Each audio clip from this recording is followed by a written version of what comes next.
Hello achievers. मैं हूं प्रभात कुमार बेहरा, तुम्हारे केमिस्ट्री टीचर। तो जेई मेन पीओआई की 2025 का जो सीरीज अभी चल रहा है, आज के क्लास में हम डिस्कस करने जा रहे हैं from the chapter chemical bonding. और केमिकल बॉन्डिंग को दो पार्ट में हमने डिवाइड किया है, जैसे सेशन 1 और सेशन 2। और अभी जो हम डिस्कस करने जा रहे हैं session 1, that was conducted in the month of January 2025। Okay students, so let's start.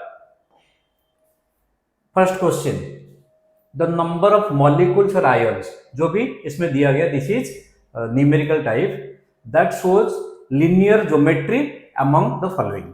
Linear geometry among the following, ठीक है। अच्छा, तो अब इसमें डिस्कस करते हैं SO2 मॉलिक्यूल का। जो अगर देखोगे, दिस इज, ठीक है, 2 बॉन्डेड एटम 1 लोन पेयर। इसका शेप क्या है? बेंट है। और ज्योमेट्री क्या है? Trigonal planar. BeCl2 linear, carbon dioxide linear, N3 minus. What is the name of N3 minus? That is azide, ठीक है। N3 minus, it is also linear. NO2 odd electron species है, it is not linear. F2O bent shape, not linear. XeF2, that is of the type AB2E3, 3 lone pair and 2 bonded atom, that is linear. NO2 plus, that is linear. I3 minus, it is of the type AB2E3, that is also linear. O3 bent shape है। तो linear इसमें कौन कौन से रहे? BeCl2, CO2, N3 minus। तो answer क्या आ गया? 6। ओके स्टूडेंट्स, तो इसमें आंसर जो है that is 6।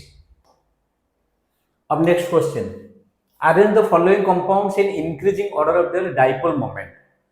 HBr, H2S, NF3 और CH-Cl3। और इस टाइप का क्वेश्चन दिया जाए तो इसको थोड़ा सा डिफिकल्ट होता है, जनरली डेटाबेस क्वेश्चन होते हैं, ठीक है स्टूडेंट्स। तो इसमें अगर देखा जाए, हाइड्रोजन क्लोरीन के बीच में इलेक्ट्रोनेगेटिव डिफरेंस सबसे ज्यादा है, then hydrogen sulphur, then HBr, ठीक है। तो ऑप्शन ए है। और ये दोबारा बोल रहा हूं, इसमें बहुत ज्यादा कुछ है नहीं, ये डेटाबेस क्वेश्चन है। अब next, match the list 1 with list 2, choose the correct answer from the options given below. तो इसमें देखो, लिस्ट 1 लिस्ट 2, लिस्ट 1 में क्या दिया है? Molecules obeying octet rule. तो लिस्ट 2 में देखो कौन कौन से मॉलिक्यूल है जो कि ऑक्टेट रूल को ओबे कर रहे हैं। CCl4 और H2O, ठीक है। CCl4 और H2O दोनों ऑक्टेट रूल को ओबे कर रहे हैं, दोनों में ऑक्टेट कॉन्फ़िगरेशन है। तो ए हो गया 4, A4। तो ऑप्शन 1 और ऑप्शन 3 दोनों है। मॉलिक्यूल्स विद इनकम्प्लीट ऑक्टेट, तो इनकम्प्लीट ऑक्टेट BCl3 और AlCl3 दोनों में इनकम्प्लीट ऑक्टेट है। तो B stands with 2, okay. B2 means answer तो ए से ए ही मिल गया। फिर भी आगे देखते हैं, molecules with incomplete octet with odd electron, NO odd electron, NO2 odd electron, दोनों में ऑड इलेक्ट्रॉन है। तो इसका मतलब क्या हुआ? तो 3 against 1। Molecules with expanded octet, H2SO4 में एक्सपेंडेड ऑक्टेट है और PCl5 में भी एक्सपेंडेड ऑक्टेट है। तो ऑप्शन यहाँ पे क्या आ गया? Option is 1, means A4, that is molecules obeying octet rule. Molecules with incomplete octet, that is BCl3, LCl3, then molecules with incomplete octet with odd electron, that is NO and NO2, and last one molecules with expanded octet, तो इसमें D3, ठीक। Okay, next, which of the following linear combination of atomic orbitals, which of the following linear combination of atomic orbitals will lead to formation of molecular orbital in homonuclear diatomic molecule. ये तो समझ रहे हो, homonuclear diatomic molecule means जो दो atom होंगे diatomic, identical होना चाहिए। N2, F2, O2, H2, ये सारे होमोन्यूक्लियर डायटोमिक मॉलिक्यूल होते हैं। तो भाई हेटेरोन्यूक्लियर डायटोमिक मॉलिक्यूल का कोई example, NO, CO, so these are the examples of heteronuclear diatomic molecule, ठीक है। अच्छा, तो इसमें बता रहा है कि इंटरन्यूक्लियर एक्सिस अगर J डायरेक्शन में है, इंटरन्यूक्लियर एक्सिस अगर J डायरेक्शन में है, तो कहां पे linear combination of atomic orbitals होगा। तो इसमें देखो, फर्स्ट 2pz एंड 2px। तो आप अगर यहां पे इसको x एक्सिस ले रहे हो और ये z एक्सिस है, और z axis is the internuclear axis. So 2pz का जो ऑर्बिटल होगा दिस और 2px, ये 2px है, ठीक है। तो इसमें ओवरलैपिंग होगा क्या? बिल्कुल नहीं होगा, क्योंकि नोड है और ये this is the internuclear axis, तो दिस इज नॉट पॉसिबल, ए में नहीं होगा। Next 2s and 2px, 2s ये रहा और 2px ये रहा एक्स एक्सिस, ठीक है। So this is x axis, this is Z axis, 2px। तो बताओ इस डायरेक्शन में ओवरलैपिंग होगा क्या? नहीं होगा, कि ओवरलैपिंग होगा only along the Z axis, तो ये भी नहीं है। अब नेक्स्ट क्या है? d 3dxy and 3dx² minus y², okay. तो देखा जाए तो dxy, xy means this is x, this is y, तो इसे बताने की जरूरत भी नहीं है। रीजन क्या है? ये हो गया xy प्लेन और ये हो गया xy axis, this is y, this is x, ठीक है। तो यहाँ पे z एक्सिस तो है ही नहीं, तो z एक्सिस अगर नहीं है तो फिर वहां पे ओवरलैपिंग होने का कोई भी सवाल नहीं है, तो ये भी नहीं है। अच्छा, d 2s एंड 2pz, ये हो गया 2s और ये z एक्सिस 2pz, बिल्कुल ये ओवरलैपिंग हो सकता है, और जो ओवरलैपिंग होगा तो आप इसको बता सकते हो ये इस टाइप का ओवरलैपिंग होगा, तो इसमें d में होगा। अब 2pz and dx² minus y², यहाँ पे भी देख सकते हो this is the shape of dx² minus y²। अगर 2pz है ये अलग एक्सिस होगा, 2pz को आप ऐसे लिख सकते हो, है ना। तो इसमें कोई ओवरलैपिंग हो सकता है क्या? बिल्कुल नहीं हो सकता है। तो इसका मतलब क्या हुआ? a b c e कहीं पे नहीं होगा, तो अगर होगा तो कहां पर होगा? d में होगा, तो ऑप्शन इज 3। और ये चाहे तो आप सब सारे स्ट्रक्चर को एक एक बार नोट करके देख लो, और अच्छा क्वेश्चन था, थोड़ा सा सोचने वाला क्वेश्चन था, टाइम टेकिंग भी है इस क्वेश्चन में। अब चलो नेक्स्ट क्वेश्चन, ये भी थोड़ा सा लेंथी क्वेश्चन दिख रहा है। Which of the following statement is true with respect to water, NH3 and CH4? Water, NH3 और CH4 दोनों, ये तीनों के रिगार्डिंग कौन सी सही है? Statement 1, the central atom of all the molecules are sp3 hybridised, बिल्कुल सही है। H2O, तो ऑक्सीजन है सेंट्रल एटम, 6 इलेक्ट्रॉन्स है, तो 6 में 2 हाइड्रोजन साथ बॉन्ड बना दिए, 2 इलेक्ट्रॉन यूज हो गया, 2 बॉन्डेड एटम और 2 लोन पेयर है, तो सम कितना हो गया? 4 हो गया, sp3। सिमिलरली NH3 भी sp3 है और CH4 भी sp3 है, ये बिल्कुल सही है, ऑप्शन ए इज करेक्ट।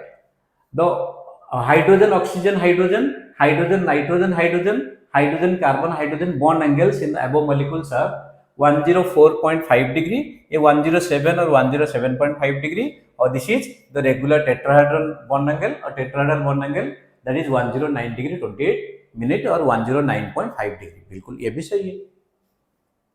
अब the increasing order of dipole moment H2O greater than NH3 greater than CH4, ये भी सही है, क्योंकि इलेक्ट्रोनेगेटिविटी डिफरेंस अगर ज्यादा होगा तो डाइपोल मोमेंट भी ज्यादा होता है, तो ये भी सही है।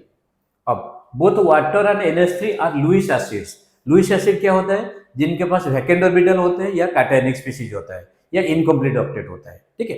तो NH3 और H2O दोनों के पास ऑक्टेट कॉन्फ़िगरेशन में कोई वैकेंट ऑर्बिटल नहीं है, तो इसका मतलब दोनों लुईस एसिड नहीं है। और CH4 लुईस बेस के लिए एक लोन पेयर होना जरूरी है, तो उसके पास कोई लोन पेयर नहीं है, बल्कि H2O और NH3 दोनों लुईस बेस होते हैं, तो ये हो गया गलत। अब और solution of NH3 in water is basic, बिल्कुल अमोनियम हाइड्रोक्साइड जो होता है that is basic in nature. In this solution NH3 and water acts as Lowry Bronsted acid and base respectively. Lowry Bronsted क्या होता है?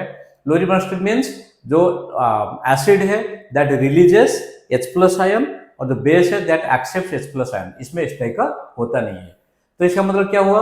A B C सही है और E गलत हो गया, तो the answer is 1। Next, given below are 2 statements experimentally determined oxygen bond length in O3। अगर O3 की बात करोगे, so it has the bent structure, this is the resonating structure, ठीक है।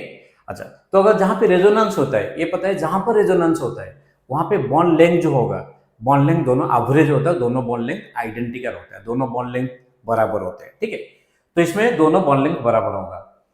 इन O3 are found to be same, क्योंकि यहाँ पे resonant structure दोनों रेजोनेंस ही है। And the bond length is greater than oxygen oxygen double bond and less than oxygen oxygen single bond. तो what is the relation between bond length and bond order? Bond order is inversely proportional to bond length. जहां पर bond order ज्यादा होगा तो वहां पे bond length कम होगा। दोबारा रिपीट कर रहा हूं, जहां पे बॉन्ड ऑर्डर ज्यादा होगा वहां पे बॉन्ड लेंथ कम होगा। तो ऑक्सीजन ऑक्सीजन डबल बॉन्ड का बॉन्ड ऑर्डर सबसे ज्यादा है, देन यहाँ पे एवरेज अगर होगा तो 1.5 होगा, और ऑक्सीजन ऑक्सीजन सिंगल बॉन्ड 1 है। तो बॉन्ड लेंथ जो होगा single bond greater than the average 1.5 greater than O2। तो इसका मतलब बिल्कुल सही है। Statement 1 is correct. Statement 2, the strong lone pair repulsion between oxygen atoms is solely responsible for the fact that bond length in ozone is smaller than that of double bond but more than that of single bond। तो ये तो नहीं है, और इसके पीछे reason क्या है वो हमने बता दिया, दैट इज रेजोनेंस। तो इसका मतलब statement 1 is correct but statement 2 is false. So 1 is the answer. अब next, consider n is the number of lone pair of electrons present in the equatorial position of most stable structure of ClF3। तो यहाँ पे central atom क्या है ClF3 में? Chlorine है। तो chlorine जब सेंट्रल एटम है तो 2 फ्लोरीन है, ये थोड़ा सा बेंट होगा, ये फ्लोरीन है। तो आप क्या बोल सकते हैं इसमें, this is bent T shape, और 2 लोन पेयर कहाँ पर होंगे? इक्वेटोरियल पोजीशन पे होंगे। So this is the base structure of ClF3, bent T shape, और इसमें 2 लोन पेयर है। तो यहाँ पे n क्या दिया है? n is the number of lone pairs of electrons। तो n का वैल्यू कितना हो गया? यहाँ पे 2 हो गया, ठीक। अच्छा, तो the ion from the following with n number of unpaired electron, ये जो 4 5 दिया है, तो इसमें किसमें नंबर ऑफ अनपेयर्ड इलेक्ट्रॉन 2 है, n वैल्यू 2 है, किसमें नंबर ऑफ अनपेयर्ड इलेक्ट्रॉन 2 है। तो इसमें देखो वानाडियम का एटॉमिक नंबर कितना होता है? 23 होता है। वानाडियम 2+ मींस ये हो गया 21 मींस 4s0, और वानाडियम 3+ 3d2 है, ठीक है। अच्छा, तो इसमें क्या आ गया? 4s0 3d2। तो नंबर ऑफ अनपेयर्ड इलेक्ट्रॉन कितने हो गए? 2 हो गए। डी में 5 ऑर्बिटल है, 2 इलेक्ट्रॉन मींस 2 अनपेयर्ड इलेक्ट्रॉन हो गया, ठीक है, ये सही है। अब टाइटेनियम 3+, टाइटेनियम में कितने इलेक्ट्रॉन होते हैं? 22। तो ये हो गया 4s0 3d1। तो इसमें अनपेयर्ड इलेक्ट्रॉन 1 हो गया, तो ये नहीं होगा। कॉपर 2+, कॉपर 2+ में होगा 4s0 3d9। तो unpaired electron 3d9 means 5 orbital में अगर 9 इलेक्ट्रॉन है तो एक ही अनपेयर्ड इलेक्ट्रॉन होगा, तो ये भी नहीं है। निकेल 2+, निकेल 2+ में इलेक्ट्रॉनिक कॉन्फ़िगरेशन जो होगा 4s0 3d8। डी सबसेल में अगर 8 इलेक्ट्रॉन होगा तो 3 पेयर्ड होंगे, बाकी 2 अनपेयर्ड होंगे, ये सही है।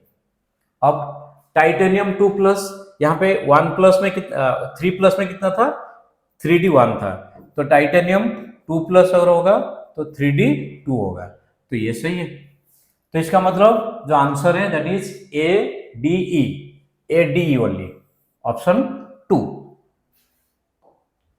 अब next, the molecules having square pyramidal geometry. तो स्क्वायर पिरामिडल ज्योमेट्री के लिए क्या होना चाहिए? 5 बॉन्डेड एटम, ऐसे बोल सकते हो 5 बॉन्डेड एटम और 1 लोन पेयर। AB5E अगर किसी का होता है type, then it shows square pyramidal geometry. तो देखो, BrF5 bromine is the group 17 element, 7 electrons outermost shell में है। अगर 7 इलेक्ट्रॉन है तो 5 बॉन्डेड एटम हो गया और एक लोन पेयर होगा। तो BrF5 में तो स्क्वायर पिरामिडल है। XCOF4 जेनन is the noble gas, 8 electron है तो ऑक्सीजन 1 है। अगर ऑक्सीजन 1 है तो 2 इलेक्ट्रॉन यूज हुए, और इसमें फ्लोरीन 4 है तो 4 इलेक्ट्रॉन, टोटल 6 इलेक्ट्रॉन यूज हो गए। तो लोन पेयर कितना बचा? 1 बचा। तो इसका मतलब इसमें तो आ ही रहा है आंसर, ठीक है। अच्छा, बाकी देखते हैं। SbF5 that is group 15 element, 5 electrons outermost shell में होता है। SbF5 का शेप क्या होगा? SbF5 और PCl5 इनका ट्राइगोनल बाइपिरामिडल शेप होगा, ट्राइगोनल बाइपिरामिडल। तो इसका मतलब ये तो नहीं होगा, ये भी नहीं होगा, BrF5 हो सकता है, यहाँ पे PClF5 है, ये दोनों का ही ट्राइगोनल बाइपिरामिडल है। तो आंसर क्या आ गया? 1 आ गया। अब next, total number of molecules और species from the following which will be paramagnetic. Paramagnetic कैसे पता चलाओगे? तो पैरामैग्नेटिक स्पीशीज के लिए हमें क्या देखना है, अगर किसी भी ऑर्बिटल में एक भी अगर अनपेयर्ड इलेक्ट्रॉन होगा, सो दैट इज पैरामैग्नेटिक। ये कौन सी कॉन्सेप्ट है? मॉलिक्यूलर ऑर्बिटल थ्योरी का ही कॉन्सेप्ट है। तो अगर कोई भी अनपेयर्ड इलेक्ट्रॉन होगा, एक भी अनपेयर्ड इलेक्ट्रॉन होगा, दैट इज पैरामैग्नेटिक। अगर सारे पेयर्ड इलेक्ट्रॉन होंगे तो डायमैग्नेटिक। तो आप इसमें MOT का स्ट्रक्चर ड्रॉ करके देख सकते हो। O2 देखो, O2 प्लस O2 माइनस, ये तीनों पैरामैग्नेटिक है, और O2 माइनस ही ओनली डायमैग्नेटिक है। तो ये पैरामैग्नेटिक, ये भी पैरामैग्नेटिक। NO और NO2 दोनों पैरामैग्नेटिक होंगे क्योंकि दोनों ही ऑड इलेक्ट्रॉन स्पीशीज है। तो ऑड इलेक्ट्रॉन स्पीशीज मीन्स नाम से ही पता लग रहा है उसमें एक ऑड इलेक्ट्रॉन जरूर होगा, वो तो पैरामैग्नेटिक हो गए। बाकी रहे K2NiCl4। अच्छा, CO में पैरामैग्नेटिक नहीं होगा क्योंकि देखो C, तो ये तो स्ट्रक्चर से पता चल रहा है। और अगर MOT ड्रॉ करोगे तो उसमें भी देखोगे उसमें कोई भी अनपेयर्ड इलेक्ट्रॉन नहीं है। और 14 इलेक्ट्रॉन सिस्टम में N2 हो या CO हो, all are diamagnetic. NiCl4 nickel, Cl4 that is 2 minus, तो निकेल का +2 है। तो निकेल +2 मीन्स 4s0 3d8। ठीक है, ये तुम लोगों का किसमें यूज होगा? ये कोऑर्डिनेशन कंपाउंड का ही है। तो ये हो गया 3d8। तो what is the nature of chlorine? Chlorine is weak field legend. अगर वीक फील्ड लिजेंड है तो इसमें क्या होगा? Weak field legend means 3d8 है, तो 2 अनपेयर्ड इलेक्ट्रॉन है, ते भी पैरामैग्नेटिक में आ ही गया है ना। अच्छा, तो अब नेक्स्ट क्या है? NiNH3 6, sorry CONH3 Cl3। तो यहाँ पे कोबाल्ट NH3 3+, ठीक है, कोबाल्ट NH3 3+। तो यहाँ पे कोबाल्ट का जब 3+ है क्योंकि NH3 इज न्यूट्रल लीजेंड। तो न्यूट्रल लीजेंड और 3+ मीन्स ये हो जाएगा 4s0 3d6। NH3 न्यूट्रल और स्ट्रॉन्ग फील्ड लीजेंड है। तो अगर स्ट्रॉन्ग फील्ड लीजेंड है तो जितने इलेक्ट्रॉन है 6 इलेक्ट्रॉन सारे पेयर्ड हो जाएंगे। तो सारे अगर पेयर्ड हो गए तो कोई भी अनपेयर्ड इलेक्ट्रॉन नहीं है इसमें। तो इसमें कोई भी अनपेयर्ड इलेक्ट्रॉन नहीं बचा। ठीक है, तो CO में भी कोई अनपेयर्ड इलेक्ट्रॉन नहीं है, पैरामैग्नेटिक नहीं है। तो Ni, तो यहाँ पे निकेल क्या है? निकेल 2+ स्टेट में प्रेजेंट है। और Cn क्या है? Strong field legend. तो 2+ मीन्स 4s0 3d8। तो 8 इलेक्ट्रॉन्स अगर प्रेजेंट है निकेल में, तो 8 इलेक्ट्रॉन स्ट्रॉन्ग फील्ड लीजेंड, तो all the electrons will be paired, all the electrons will be paired, so that is again diamagnetic. तो आंसर क्या हुआ? देखो 1 2 3 4 5 6, सो द आंसर इज 6। समझे स्टूडेंट्स? अब चलो next and last question. The number of non bonded electrons present in NO2- ion. Nitrogen has how many electrons? Nitrogen has 5 electrons in the outermost shell. और जो negative charge है that will be associated with more electronegative element, that is oxygen. Oxygen पास कितने? 6 electrons है, एक extra electron है, means 7 हो गए। तो 7 में एक इलेक्ट्रॉन बॉन्ड बना चुका है और ये माइनस है ना। अच्छा, अब बताओ टोटल नंबर ऑफ, क्या पूछा है? टोटल नंबर ऑफ, ये नहीं होगा, total number of non bonded electron. Non bonded electron यहाँ पे कितने हैं? 6 है, +2 है, +4 है, तो 12। ओके, तो total number of non bonded electron कितने हो गए? 12 है।